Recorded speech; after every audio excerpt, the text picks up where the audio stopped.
So hello guys, welcome back to my channel. तो आज मैं आपके साथ बीएससी फर्स्ट सेमेस्टर एग्जामिनेशन 2023 का बॉटनी का पेपर डिस्कस करने वाली हूँ। पेपर फर्स्ट, जिसका जो टॉपिक है वो है माइक्रोबायोलॉजी एंड पैथोलॉजी। तो जिसके लिए आपको टाइम जो अलॉट हुआ है वो 2 आवर्स का हुआ है और जो आपके मैक्सिमम मार्क्स मिले हैं वो 75 मार्क्स मिले हैं। और attempt questions from all the section as directed. तो जैसा जैसा आपको क्वेश्चन पेपर में बोला होगा कि ऐसे क्वेश्चन सॉल्व करो, वैसे ही आपको क्वेश्चन को सॉल्व करना है। ठीक है गाइज, देखो ये जो पेपर दिया है वो दोनों लैंग्वेज में है, हिंदी में भी है, इंग्लिश में भी है। आप जिसमें मीडियम से हो, आप मतलब इसके नीचे लिखा ही होगा, आप पढ़ सकते हो। और मैं तो क्वेश्चन पेपर को इंग्लिश में रीड कर रही हूँ क्योंकि मैं तो इंग्लिश मीडियम से थी, इसलिए। ठीक है, तो let's begin the video. So section A है very short answer type question. तो जो सेक्शन ए है वो very short answer type question को इंक्लूड करता है। Attempt any 3 out of 5 sub question. Each sub question carries 3 marks. Right answer of each sub questions in about 50 words. तो guys 5 question है जिसमें से आपको सिर्फ 3 क्वेश्चन अटेम्प्ट करने हैं। एक क्वेश्चन के लिए आपको 3 मार्क्स मिलेंगे, तो टोटल 9 मार्क्स का सेक्शन ए है। ठीक है, और एक आंसर को आपको ऑलमोस्ट 50 वर्ड्स में लिखना है। 50 वर्ड्स में लिखना है मतलब कि एक आंसर में आप 4 से 5 लाइन तो लिख ही दो। ठीक है गाइज, फिर इसके बाद आता है right short comments on any 3 of the following. तो कहने का मतलब यह है कि ये जो ऑप्शंस दिए हैं इनमें से सिर्फ आपको 3 पर एक शॉर्ट नोट लिखना है। ठीक है, तो कोई भी आप 3 चूज़ करके उसके ऊपर आप शॉर्ट नोट लिखेंगे, तो शॉर्ट नोट ऑलमोस्ट 4 से 5 लाइन तो लिख ही देना। सो पहला ए है prokaryotic cells, hypertrophy and hyperplasia,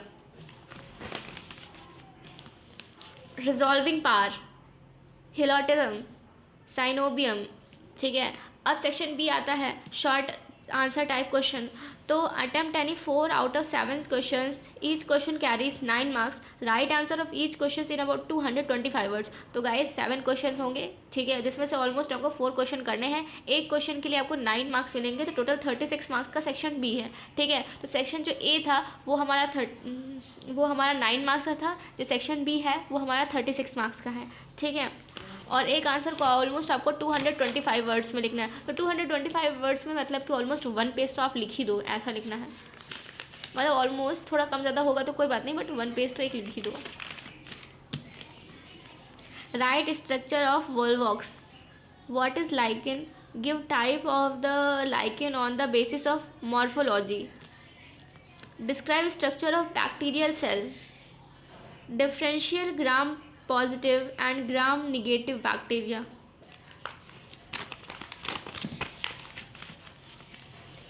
What is microscopy and define its type? What is the difference between monocyclic and polycyclic disease cycle? What is the causal organism of early blight of the potato? Writes its symptoms. तो guys ये था section B.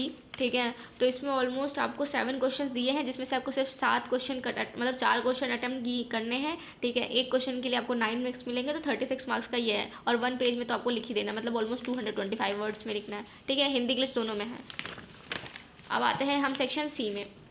Section C है वो long answer type question contain करता है। Attempt any 2 questions out of 4 question, each question carries 15 marks. Write answer of each question in about 475 words. तो guys में 4 question है जिसमें से आपको सिर्फ 2 क्वेश्चन अटेम्प्ट करने हैं। एक क्वेश्चन के लिए आपको 15 मार्क्स मिलेंगे, तो टोटल 30 मार्क्स का सेक्शन सी है। ठीक है, तो अभी इसको आपको क्या करना है, और 475 वर्ड्स में लिखना है, तो ऑलमोस्ट 2 पेज तो लिख ही दो। 1.5 से 2 पेज आपको सेक्शन सी में लिखना है। ठीक है, एक आंसर में आपको ऑलमोस्ट 1.5 से 2 पेज लिख देना है। ठीक है, अरे इसमें करना कुछ नहीं होता है, मतलब हर चीज़ को आपको हेडिंग डाल के, आप जैसे कोई भी कभी क्वेश्चन पेपर सॉल्व करो ना, तो उसमें हर चीज़ को ना हेडिंग डाल के सॉल्व करो ना, तो वो ज़्यादा अट्रैक्टिव लगता है और एग्जामिनर को ज़्यादा समझ में आता है। ठीक है, तो 407 अभी 2 पेज का आंसर कहाँ होगा जल्दी से। ठीक है, तो मतलब उसको अच्छे से लिख दो। ठीक है, थोड़ा बड़े बड़े अच्छे लिख दो, तो मतलब 1.5 से 2 पेज हो जाता है। ठीक है, so what is genetic recombination in bacteria, describe it in detail.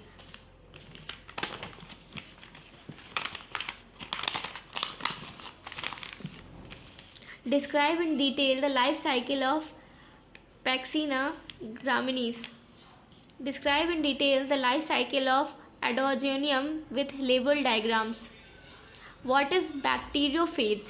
Explain lytic cell of bacteriophage with suitable diagram. तो गाइज ये थे 4 क्वेश्चन। ठीक है, जिसमें से आपको सिर्फ 2 ही अटेम्प्ट करने हैं। ठीक है, तो सिर्फ 2 अटेम्प्ट करने हैं। तो पहले तो देखो सेक्शन जो ए था वो 9 मार्क्स का था, जो सेक्शन बी था, ठीक है, वो ऑलमोस्ट 36 मार्क्स का था, और जो सेक्शन सी था वो 30 मार्क्स था। ठीक है, इसमें आपको 3 क्वेश्चंस करने थे। ठीक है, इसमें आपको 4 क्वेश्चन करने थे और इसमें सिर्फ आपको 2 क्वेश्चन करने थे। ठीक है, तो ये टोटल 75 मार्क्स का ये आ जाता है, और ये हमारा ऑलमोस्ट कितना हो जाता है, 6 3 9, तो टोटल 9 क्वेश्चन आपको करने हैं। ठीक है गाइस, तो ये था क्वेश्चन पेपर, और इसका जो पीडीएफ है ना गाइस, ठीक है, तो ये मैं आपको डिस्क्रिप्शन बॉक्स में इसका डाल दूंगी, तो जिसको जिसको पीडीएफ चाहिए हो वो चेकआउट कर सकता है डिस्क्रिप्शन बॉक्स में। और जैसा भी आपको वीडियो लगा हो, आप प्लीज़ इसको मेरे को कमेंट में बताओ कि कैसा आपको वीडियो लगा, और कोई भी सजेशन हो ना तो प्लीज़ कमेंट करने में कोई भी हिचकिचाना नहीं, तुरंत कमेंट कर देना कि हाँ दी मुझे ये दिक्कत है, या फिर कोई भी वो हो सजेशन हो, आप मेरे को कमेंट बॉक्स में बता सकते हो। एंड इसका पीडीएफ मैंने डिस्क्रिप्शन बॉक्स में डाल दिया है। So thank you guys, bye bye.